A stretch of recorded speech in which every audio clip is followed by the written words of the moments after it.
했죠. 오존은 현장에서 직접 발생해서 써야 하기 때문에 상당히 많은 어떤 전력 손실 같은 것들이 생기죠. 많이 발생을 하죠. 그래서 오존 같은 경우에는 산화력이 좋은 반면에 많이 만들어 먹고 쓸 수 없어서 현장에서 직접 생산해야 되는 그런 단점이 있다. 그래서 가격이 고가다라고 했었고요. 3번에 보시면 그 대신 산화력이 워낙 강해서 맛이나 냄새 같은 것들의 살균 효율이 상당히 좋죠. 제거할 수 있고요. 네 번째로 보시면 잔류성이 높아서 2차 오염에 대한 위험으로부터 보호된다. 땡이죠. 오존 같은 경우에는 자기가 스스로 분해되려는 속도가 엄청 빨라요. 그래서 가만히 있지 않고 오존 O3 자체가 계속 분해가 되어버리거든요.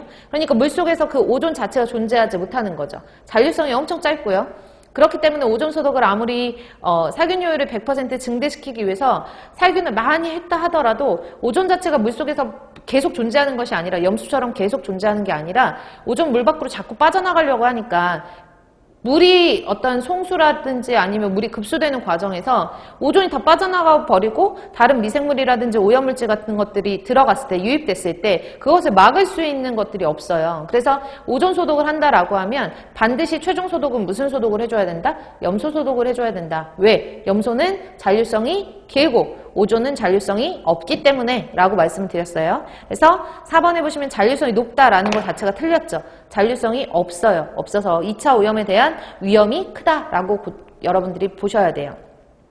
그래서 6번의 정답은 4번이고요. 7번 볼게요. 소독에 대한 설명을 옳지 않은 것은 페놀로 오염된 물의 경우에 오존 소독보다 염소 소독이 더 적합하다라고 했는데 페놀이 들어가면 페놀이 염소랑 반응하면 뭐 형성돼요?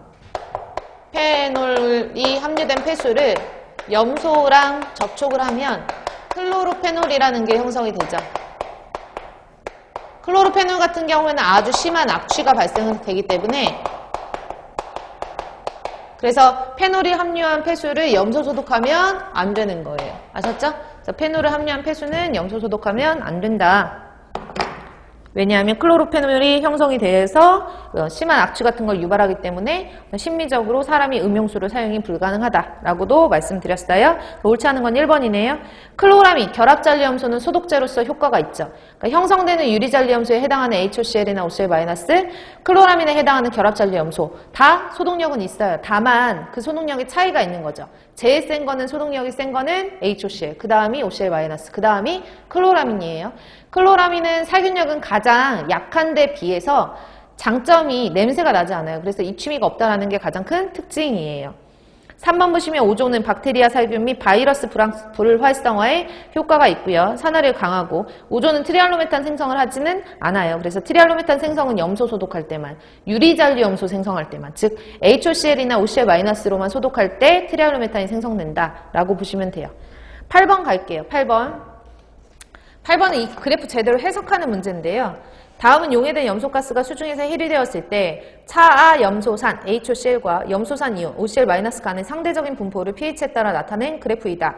이에 대한 설명을 옳지 않은 것은 이라고 했어요. 제가 앞에서 그래프를 좀 대략적으로 얘랑 똑같이는 아니었지만 얘랑 비슷한 그림을 여기 칠판에다 그려드렸잖아요. 이 그래프라고 생각하시면 되는데 이 그래프를 OCl-랑 HOCl- 저는 이제 그래프 암기하시기 편하게 이렇게 써드렸는데 OCl-랑 HOCl의 몰 분율, 그러니까 얘에 비해서 얘가 얼만큼 많이 존재하고 HOCl에 비해서 OCl-가 얼만큼 존재를 하느냐 이걸 몰 분율로 표시한 그래프라고 생각하시면 돼요.